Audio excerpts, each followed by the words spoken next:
Council. I believe it's his first time here, so thank you so much for being with us. No place is really pacific for very long. I mean, neither the United States, we have constant wars, okay? Europe will, I suspect, not return to the 31 years, but it will return to humanity.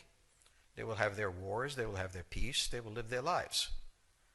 It will not be 100 million dead, but the idea of the European exceptionalism, I think, is the one suffering the first death.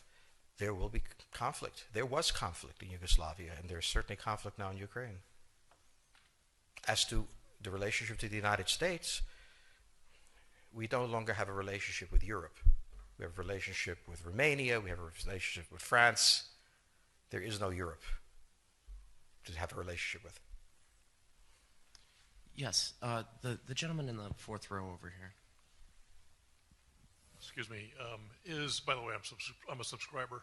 Thank you. Is Islamic extremism really the major threat to the United States, and will it die on its own, or will it keep growing? It is a problem to the United States. It is not an existential threat. It has to be dealt with, but it has to be dealt with proportionately. We have other foreign policy interests. So, the primordial interest of the United States, over which for a century we have fought wars, the First, Second Cold War, has been the relationship between Germany and Russia, because united they are the only force that could threaten us, and to make sure that that doesn't happen. If you're a Ukrainian, is essentially reach out to the only country that will help you, which is the United States. Last week, 10 days ago, General Hodges, Commander U.S. Army Europe, visited Ukraine. He announced that U.S. trainers would now officially be coming, not just unofficially coming. He actually pinned medals on Ukrainian fighters, which by protocol of the military is not the way. Foreigners don't get to pin on, medals, but he did, showing that this was his army. He then left and in the Baltics announced that the United States would be pre-positioning armor, artillery, and other equipment in the Baltics, Poland, Romania, and Bulgaria, which is a very interesting point. So the United States, and now yesterday the United States announced that it would be sending weapons. Tonight, of course, they denied it, but they are. The weapons will go. In all of this, the United States has acted outside the context of NATO. Because NATO has to have a 100% vote. Any one country can veto anything. And the Turks will veto it just for giggles. The point is that the United States is prepared to create a cordon sanitaire around Russia. Russia knows it. Russia believes that the United States intends to break the Russian Federation. I think that, as Peter Lorre put it, we don't want to kill you, we just want to hurt you a little bit. Either way, we are back at the old game.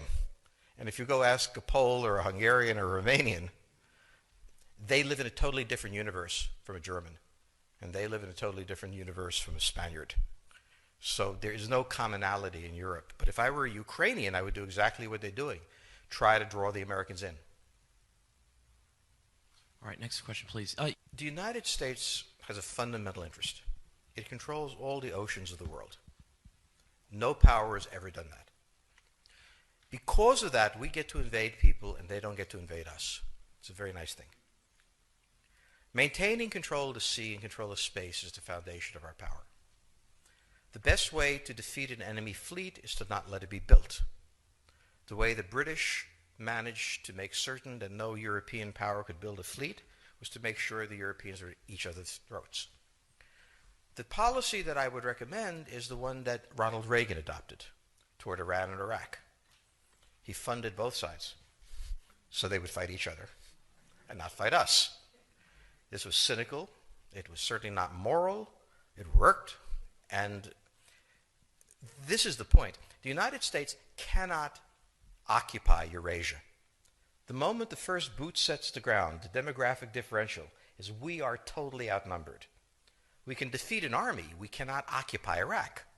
The idea that 130,000 men would occupy a country of 25 million Well, the ratio in New York of cops to citizens was greater than we had deployed in Iraq.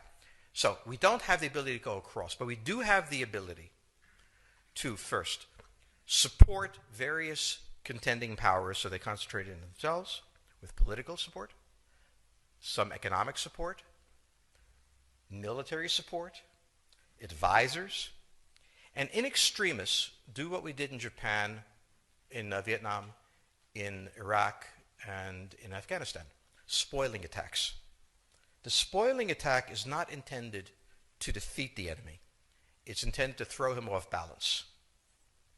What we did in each of these wars, in Afghanistan, for example, is we threw Al-Qaeda off balance.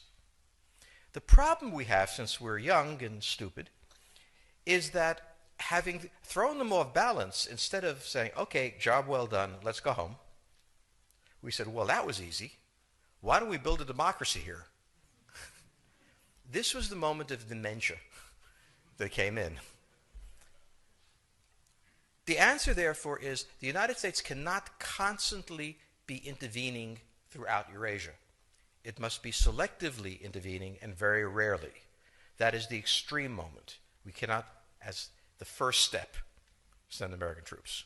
And when we send American troops, we have to clearly understand what the mission is, limit it to that, and not develop all sorts of psychotic fantasies. So hopefully we've learned that this time. It takes a while for kids to learn lessons. But I think you're absolutely right. We cannot, as an empire, do that. Britain didn't occupy India. It took various Indian states and turned them against each other and provided some British officers for an Indian army. The Romans did not send vast armies out there. It placed kings like, various kings it created under the emperor, and those kings were responsible for maintaining the peace. Pontius Pilate was an example. So empires that are directly governed by the empire, like the Nazi Empire, fail. No one has that much power. You have to have a level of cleverness. However, our problem is not yet that. It is actually admitting that we have an empire. So we haven't even gotten to that point where we don't think we can kind of go home and it'll be over and done.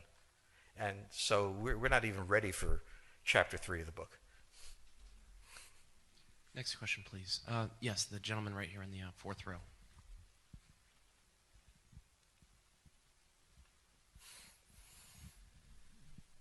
So I infer from your comments that the euro as the currency will not survive. The question on the table for the Russians is, will they retain a buffer zone that's at least neutral? Or will the West penetrate so far in the Ukraine that they're 70 miles away from Stalingrad and 300 miles away from Moscow? For Russia, the status of Ukraine is an existential threat. And the Russians cannot let go.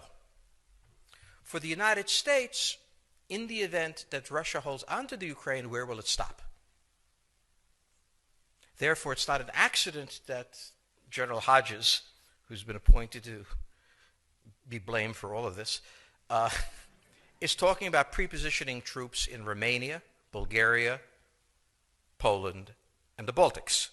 This is the intermarium, from the Black Sea to the Baltic, that Pilsudski dreamt of. This is the solution for the United States.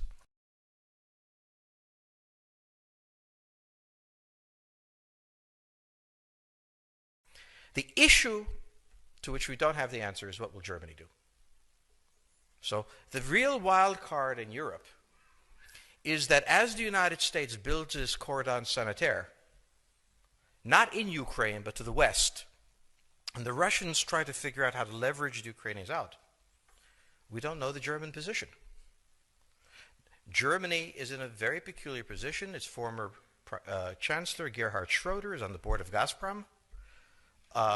They have a very complex relationship to the Russians. The Germans themselves don't know what to do. They must export. The Russians can't take up the export. On the other hand, if they lose the free trade zone, they need to build something different. For the United States, the primordial fear is Russian capital, Russian technology, German technology and German capital, Russian natural resources, Russian manpower, as the only combination that has for centuries scared the hell out of the United States. So how does this play out? Well, the U.S. has already put its cards on the table. It is the line from the Baltics to the Black Sea.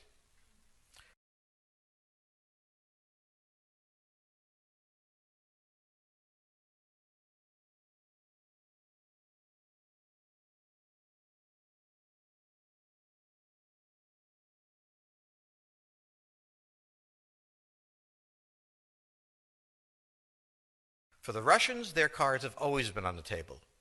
They must have at least a neutral Ukraine, not a pro-Western Ukraine. Belarus is another question. Now, whoever can tell me what the Germans are going to do is going to tell me about the next 20 years of history. But unfortunately, the Germans haven't made up their mind. And this is the problem of Germany always. Enormously economically powerful, geopolitically very fragile, and never quite knowing how to reconcile the two. Ever since 1871, this has been the German question, the question of Europe. Think about the German question, because now it's coming up again.